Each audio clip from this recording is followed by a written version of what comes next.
Subatomic particles make up energy, which is perceived as light. This energy, called tachyon, is the glue of the universe. It is the bond between the spiritual and physical realms of reality. If we are to advance into the spiritual world, then we must learn to understand this energy. Their etheric counterparts can be perceived, and as such they can be manipulated as well, thus resulting in the changing of their physical counterparts, producing what you term a miracle or magic, simply alchemy. The stages of atomic elements are precreation, existence on the subatomic level, creation, atomic or to grow things from nothing, and procreation, make, destruction, things from things already grown. Etheric beings were in a gaseous state as they created, and later descended into this physical state. What triggered this change was the necessity to create a balancement within the universe. As they were gaseous, there had to be a counterpart in order that the universe maintain order, Ma'at. As they were growing the universe, they were creating and growing the elements which make up the universe. These elements have an atomic weight. Weight deals with scales and numbers. Numbers set and speed determines vibrational level. Everything has a vibrational number or rate, and this is what determines which plane or subplane a thing will be able to be perceived on, giving it its density. So they grew the numbers. Our ancient descendants, who would eventually descend into this realm, existed in air pockets in the form of gases, as they were in the process growing and creating the universe. This was the process of transforming from ether, one form of energy, or gas, into cells, then into organs and into bodies. You must realize that gas itself is one of the three forms of matter. It's a state that is distinguished from solid and liquid, based on its density and thickness. The soul is a conscious gas, and thereby it is intelligent as it comes from the higher forces. Gas in the form of soul and spirit links into ether, and is in fact intelligent. Soul, 9 ether, sun, is the positive force, and spirit, 6 ether, moon, is the negative force. Thus there are two types of spirit: ether spirit, which by right should be called ether soul, and ghost spirit. 9 ether is soul, 6 ether is spirit, and ghost is death. There are 3 states of matter and antimatter, plasma. There's the physical realm, which vibrates onto the spiritual realm, and then from there to the mental realm. All individuals are feeding from the mental realm, called the mental reservoir, and channeling it to the physical realm, at which point you term it my thoughts. These 3 realms are made up of different densities. Density is the mass of a substance, unit, or its volume. This density is energy, and depending on the sound waves it produces, it can break glass, etc. Thus energy can have an effect on matter, and once you know about energy, light and matter, you can break and escape time and space. Densities are strators of space and time, and the Etherians are on a higher density level than you. It would be like spinning a bicycle wheel and looking at the spokes. After staring at it for a while, they appear to be moving backwards. It is at this point that a vortex is created, and anything can happen. At this point things escape reality. It is at this stage when you will experience and say, I am Netaru, I and my creators are one, yet I did not create. The Book of the High Priest Malak Zodok, 1953-56, because we know the formula of the chemistry of the human body, we know how to alter molecules and dematerialize through magnetism, and dematerialize through magnetism, and the tetrahedron science matters at will. By using magnetism, we use parts of the human brain that are not being used, and live in parts of their cells that they don't use as of yet. We can incarnate into anybody we want at any given time. Numbers are binary, and all things in existence are composed of elements, whether subatomic or atomic, and they all have a weight, logible by humans and spiritual beings alike. Now, these elements, when put into a computer, because of the binary code, it registers as numbers, 010101 etc. Thus the atomic weight of elements are set. By balancing these elements, they were balancing the universe, and the system they used is called binary, which as a word simply means by, 2, and nary, numbers. These 2 numbers are 0 and 1, which together form the number 9, which is the symbol of creation, growth, and birth. Humans have the binary code encoded in your DNA, and each of you will have to know how to program your DNA into a computer on the Kraft Nibiru, Ray's Monjet, in order to be taken. The effective numbers being grown produce the letters, and all the letters are coded, having different numerical powers, ranging from 1 to 400. All of this falls under a system called Abjad, and this Tamaraic Abjad can be used to give you the mathematical breakdown of things. These systems are the basis of Tamarayan sciences used by the various craftsmen, stonecutters, blacksmiths, builders, architects, artisans, and engineers in ancient Nubia, who considered Ptah to be the patron of their respective crafts, and the most skilled and talented would be considered high priests of Ptah, given the title Kerepu Hemaut, or Kerep Hemuchu, meaning supreme controller of the master builders, basically the managers and supervisors of craftsmen, builders, constructors, Hemyuchu, and building projects, who protected the technical knowledge of their craft. The most elite would be given the honor and distinction of son of Ptah. The Hemyuchu were skilled, intelligent, and knowledgeable laborers, workers, and builders, as opposed to the definition of Kingu in Babylonian mythology, which referred to an ignorant, unskilled laborer. The Hemyuchu symbolically rose from the inert, unskilled and inactive, new as Ptah, creators. This is why Ptah was considered the manifestation of the hidden, or Amun abilities, as written in the Shabaka stone. The Hemyuchu or high priest of Ptah often served as vizier, burden bearer or helper, to the ruling pharaoh, and in some cases served as pharaoh themselves. While the position of vizier to the pharaoh existed throughout ancient Egypt, the title Hemyuchu or high priest of Ptah can be traced back to the Old Kingdom in the 3rd dynasty of Egypt. The first individual with the title high priest of Ptah was a nobleman and craftsman named Ptah-Du-au. Until the 6th dynasty of Pepi I, there were always 2 Hemyuchu, and from Sabu the Black Bidi onward, the position was consolidated to one individual. The position of Hemyuchu was usually kept within certain blood lineages, much like the position of pharaoh. Names of some high priest of Ptah were Ra-Nefer, Ku-Ti Ptah, Nebi-Pu, Neb-Pu, Ptah-Mose, and Mary Ptah. One of the most notable craftsmen to be given the honor and distinction of son of Ptah was the multi-genius polymath, engineer, architect, and physician from Egypt's 3rd dynasty, named Imhotep. While Imhotep was called the son of Ptah, Imhotep's wife, Renpet Nefret, was called the daughter of Ptah. Imhotep served as royal advisor to the 3rd dynasty king Djoser. Imhotep was the inventor of the papyrus scroll, the architect of the first Egyptian pyramid, the step pyramid of Djoser, and the author of extensive journals on medicine, anatomy and biology. Pyramid and obelisk structures were said to be representations of the original primordial mound, that rose from the chaotic waters of Nun. This primordial mound was deified as an earth god called Tatanan or Ptah-Tano, or Ptah-Nun, an epithet of Ptah. Imhotep's exceptional technical expertise earned him the title of son of Ptah, and even though he was immortal, he was deified and considered a god after his death in the city of Memphis. Ptah also became merged with the deity Sakar in the city of Memphis. Sakar was an underworld deity who was also a patron of the builders of the necropolis cities, and patron of craftsmen, jewelers, goldsmiths, weapon makers, armor makers, blacksmiths, and other metal workers. Sakar was depicted as a mummified man with the head of a hawk, and green skin, representing rebirth, holding a scepter and a whip. Sakar was celebrated at the Henu festival in the city of Thebes, as the resurrection of Osiris, where he was carried in a golden barked boat during the festival's parade. As Ptah became associated with Sakar, since both deities were associated with craftsmen, then the deity Ptah Sakar represented the growth power of soil to create life.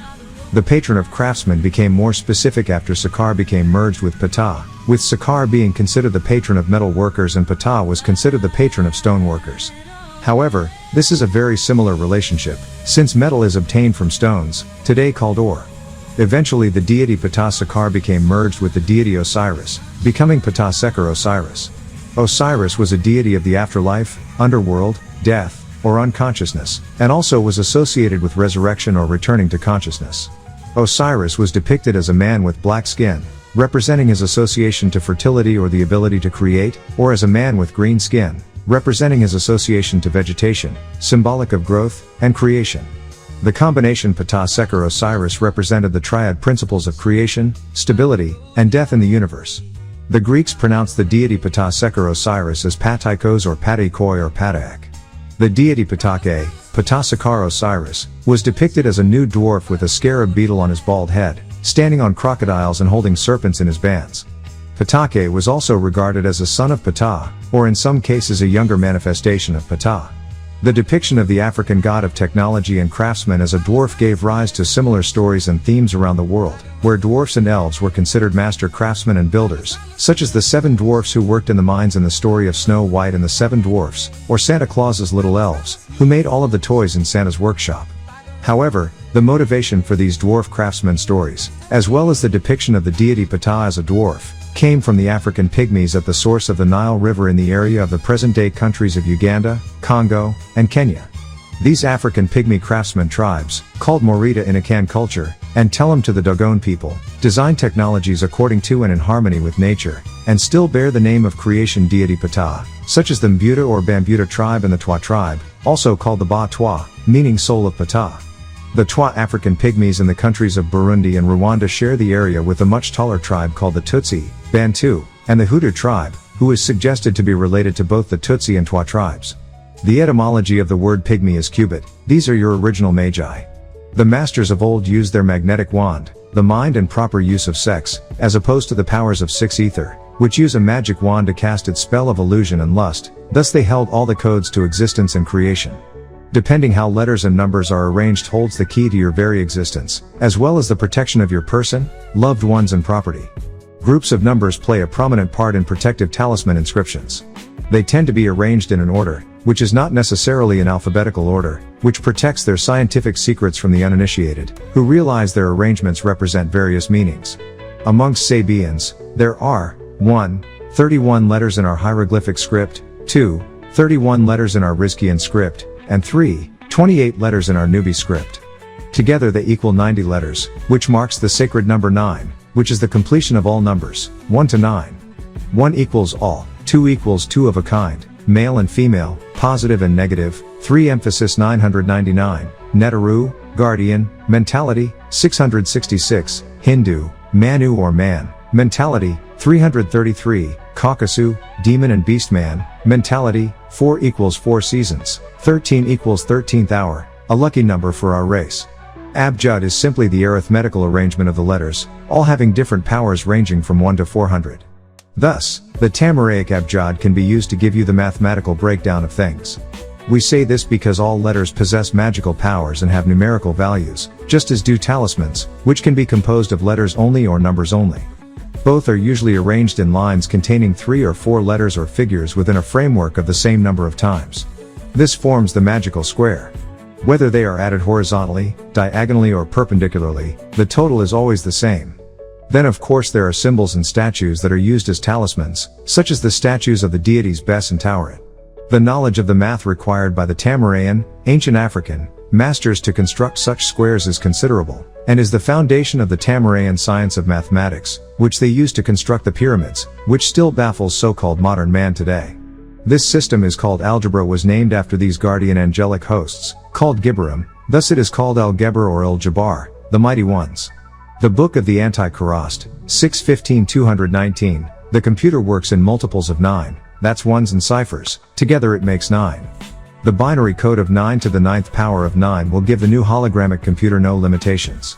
The supreme creator deity of the Bambuta Pygmies in Central Africa is the deity named Konvoum, who is considered the god of the hunters and weaponry. In the Bambuta Pygmies creation story, it states that Konvoum created the different races of people from different types of clay. The African creation deity Konvoum was called Khnum in ancient Egypt, and it was said that Khnum created, shaped, molded, and fashioned the bodies of humans out of clay on his potter's wheel. The name Khnum means to build, unite, or join, and he was also considered the divine potter or molder, master of created things, and the father of magic, Heka, or engineering. Khnum was also considered a fertility deity, which was symbolic of the ability to create. In art, Khnum was depicted as a man with the head of a ram or bull, and was identified as the soul of the Egyptian solar sun deity Ra. The Egyptian sun god Ra, or Re, who was a god of creation and technology as well, was also depicted as a man with the head of a ram, and identical in appearance to Khnum in this form called Afu-Ra, meaning the flesh of Ra or the body of the sun, as illustrated in the Book of Gates. It has been suggested that this term Afu-Ra is one possible etymological origin of the name Africa.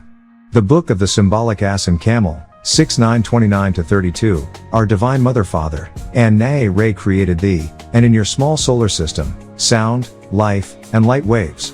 Every part of your body vibrates. Each abstract to the other, yet able are you to respond to 7 distinct tones, as represented by the 7 tones of the scale, C, D, E, F, G, A, B, and many of their vibrations being both in major and minor places. The Halat, aura, is composed of vital energy of mental bodies. All on 7 colors or modes, that changes continually with each being's emotions. The masters noted that there was a periodic similarity of the elements at the intervals of 8, which they tied into the octaves of music and sound. They referred to this as the law of octaves. Upon close examination of the elements, they found that one element had properties like those of the element that occur 8 places in front of it on the elemental chart. For example, the 8th element, oxygen, is a kind of repetition of the first, hydrogen, and together they make water. Just as hydrogen, the morning sun, autumn ray, and oxygen, and the hidden, amun are repeats of one another. This is much like the 8th note of an octave in music. There are really 7 notes, with do being repeated. In music you have do, 1, re mi fa sol la ti do, 8. At this 8th point we repeat the first note do, beginning the decline in music, vibration or incarnation. When we reach the first do again, we begin the ascension. This happens each time. It is this regular or periodic repetition of elements with similar properties, which led to the name periodic table. Notice re is a portion of the name of the Most High in Tamari. In musical scales there is A, B, C, D, E, F and G. Notice that there are 7 of them, as in the 7 visible colors of light, and the 7 planes of man's existence, on into 9. Each of these scales coincides with a plane. A equals physical plane, B equals plane of force, C equals spiritual plane, D equals mental plane, which is the do in the law of octaves. This is because this plane begins ascension or descension, where man and mind merge, becoming one. This is why original existence was 144 in the bass clef of D major. E equals divine truth, F equals divine reality, and G equals bosom of the Most High. In order for these energy beings to materialize they had to slow down in vibration, and this meant going from moving at the speed of thought, light, by utilizing the octaves of sound. This is seen by closely examining the original stringed instrument called the oud, from which the modern guitar was taken. When these masters spoke of higher vibration, they were referring to the bass clef in music, because on the oud the bass string was located on the top, and the higher pitched string was located on the bottom. Today's guitar is reversed, placing the higher pitched string on the top and the bass on the bottom. The bass tone is constructive, as it vibrates and resonates in tune with nature and birth, whereas the higher pitched string represents destruction, as it is adverse to nature. Thus, higher relates to the higher realm, which vibrates at the rate of 144 in the bass clef of D major. The children of demon man thrive off of these low-pitched sounds, called high-pitched today. It is for this reason, why their music called rock, as well as much of modern hip-hop, is based on high-pitched frequencies and sounds. The true children of the ancients thrive off of bass sounds of natural instruments, which soothe the nerves and helps to align them. Matter is composed of atoms, which are made of protons, neutrons and electrons. Electrons can't be further divided as yet by physical beings, however, protons and neutrons are each made of 3 even tinier particles called quarks. Quarks and electrons are actually more than just particles, they are in fact multidimensional entities called brains, which manifest themselves as tiny loops of string, similar to the strings or strands of DNA, or strings of a chord in music. While these strings are identical, the way in which they vibrate determines whether they act as electrons or quarks, just as a violin string, violet as in ultraviolet, can make the musical note A or B, depending on how it's tuned. The Guardians even created certain glands that would allow them to survive in this realm. Thus, the Baradari gland was made in order for beings that possess 360 degrees of spiritual nature would be able to survive in this one sun environment. It gave them 720 degrees, allowing them to convert light energy into sound energy, and sound energy into life energy. If they didn't do this, then your sun would have destroyed them, by draining their very energy, life force. Much like what happens to you melaninites today, where with all your melanin, if exposed to the sun for long durations you can suffer from a heat stroke, where your body has many of the minerals needed extracted out through sweat.